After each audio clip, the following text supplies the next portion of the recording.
we've been repeating the notion that to get the best qi flow, you need a straight spine. And that qi flow gets kicked up to another level of efficiency when the arms and legs are also in alignment with each other. We call the alignment of the spine the 3-point alignment, and we call the alignment of the extremities the 6-point alignment. Technically, we call it the 六合, or the 6 unities. Remember that we can start by flattening out the lower back and dropping the tailbone. This is known as lian tun. That's the first one. Next, you need to deepen the crease of your hip joint, softening the sinews of the joint and opening them up.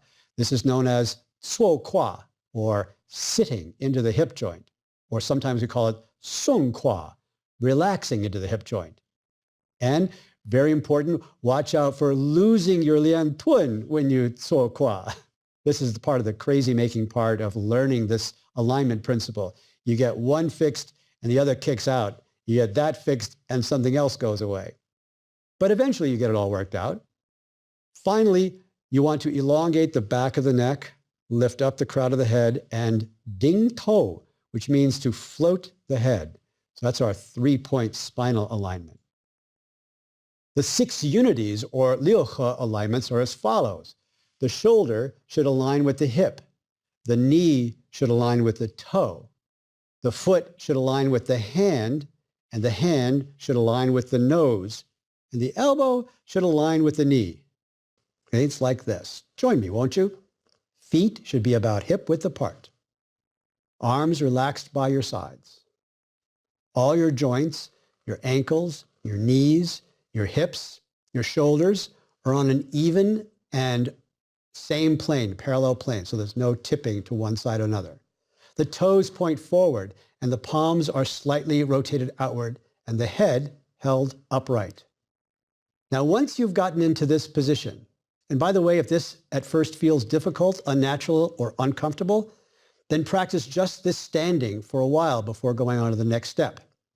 And by the way, if it feels uncomfortable in the beginning, it's probably because you have adopted the various different kinds of unique positions of the posture that we all do. I often say to my new students, in the beginning, if it feels right, it's probably wrong. And if it feels wrong, you might be on the right track. All right. Now, the next thing we're going to do is make some slight adjustments.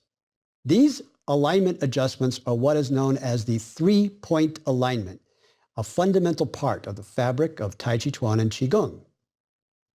We'll actually return to this alignment later in the series in the episode of Traditional Tai Chi Principles. But for now, let's just do the alignment together. First, I want you to adjust the tilt of your pelvis so that the tailbone points straight down. But, and this is important, keep the buttocks relaxed. Don't clench your glute muscles.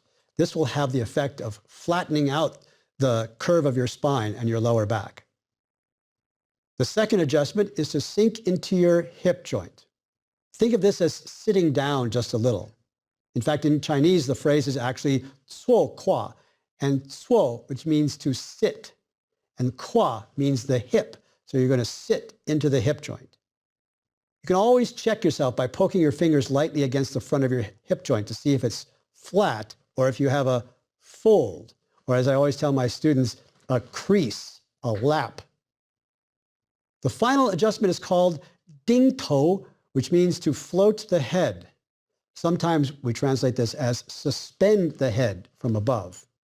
It means to imagine that the head is an anchor point floating upward in space and the rest of the body just dangles below it. The Tai Chi classics refer to your spine as a string of pearls that hang down from the top pearl, which is your head. All right, now check yourself. Are you feeling comfortable? Any pains anywhere? If there are, then you might want to just practice this for a few weeks before you go on to the final adjustment.